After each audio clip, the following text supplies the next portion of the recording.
এখন আমরা আমাদের ওয়েবসাইটের মধ্যে ঠিকানা লিখব। তো ঠিকানাটা তো আমি জানি 1450, তারপর হচ্ছে 2500 নারায়ণগঞ্জ,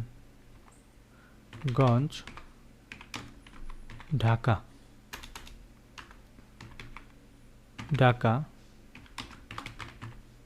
বাংলাদেশ হয়ে গেল অ্যাড্রেস, রাইট?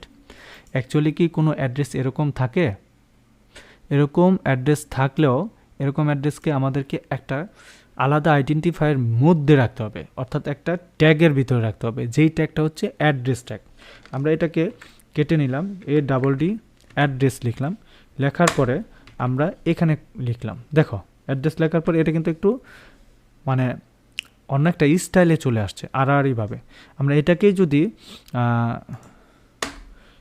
যদি আমরা দেই তাহলে দেখো দুইটা জিনিস কিন্তু দুইভাবে আসছে, রাইট? একটা বিআর দিই তাহলে বুঝতে পারবো। ওকে, বিআর আরেকটা দিলাম। হ্যাঁ, তাহলে আমরা যদি খেয়াল করি, জাস্ট এক্সাম্পল হিসাবে উপরেরটা দেখাচ্ছি। হ্যাঁ, উপরেরটা দেখো কোনো স্টাইল নাই, একদম সাদামাটা। নিচেরটার দিকে দেখো একটা কি স্টাইলের ভিতরে চলে আসছে, এটা কিন্তু সাদামাটা না। কিন্তু তারপরে এটাকে কেমন জানি মনে হচ্ছে, অ্যাড্রেস তো একটু নিচে নিচে থাকে, লাইক এরকম। তো আমরা এটাকে কি করব, এখানে আমরা বিআর ট্যাগ ব্যবহার করব।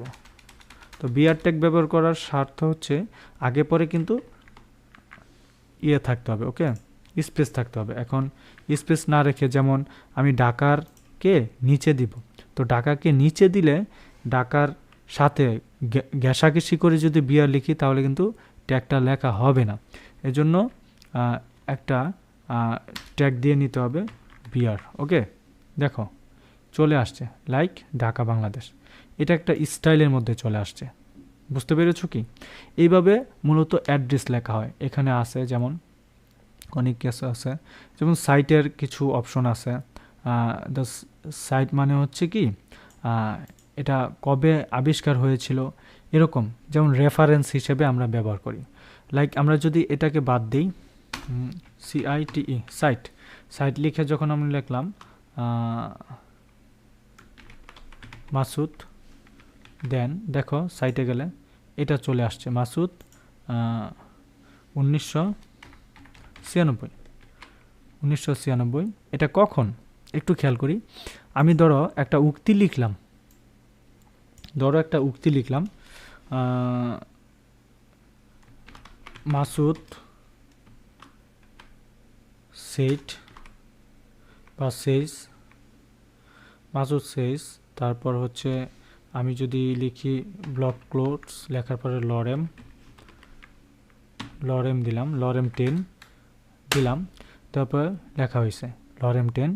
দেন এটার নিচে আমি যদি দেই, অথবা এটার নিচে যদি আমি দেই সাইট, CITE সাইট দিয়ে যদি দেই 1996, তাহলে দেখো এটা নিচে চলে আসছে। বাট আমি এইটা না করে যদি এটার ভিতরেই রাখি, যেমন এটার ভিতরেই রাখা হয়েছে, তাহলে দেখো কীরকম লাগে। মানে কি এই লেখাটা 1996 সালে বলা হয়েছে, বা একটা রেফারেন্সের নাম।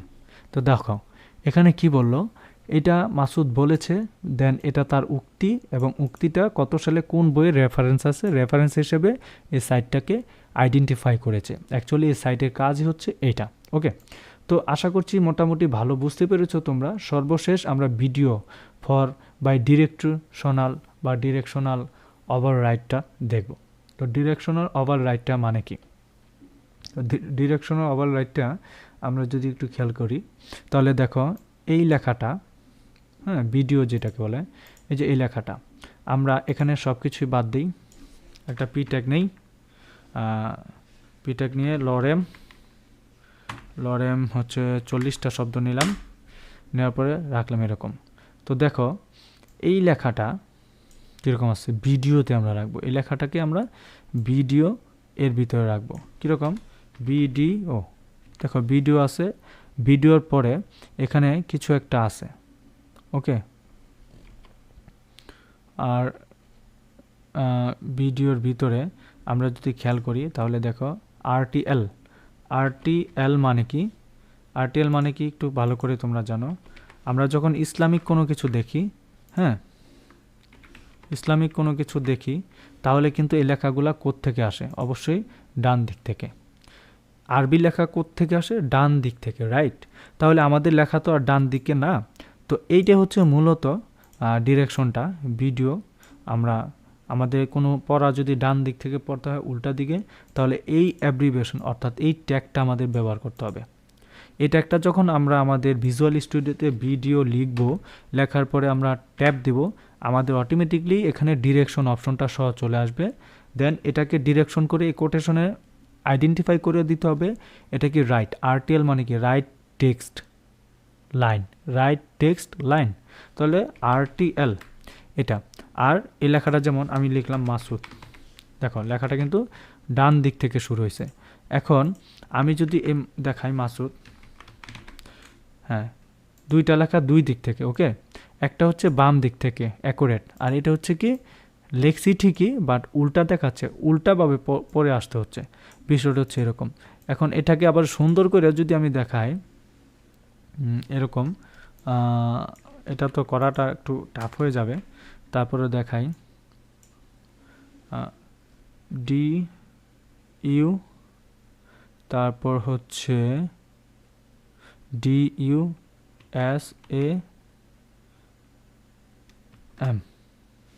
তাহলে দেখো, হ্যাঁ, এটা কিন্তু একটু মোটামুটি এবার ঠিক আছে, যদিও আরডিএল, বাট এখানে উল্টা লেখা হচ্ছে।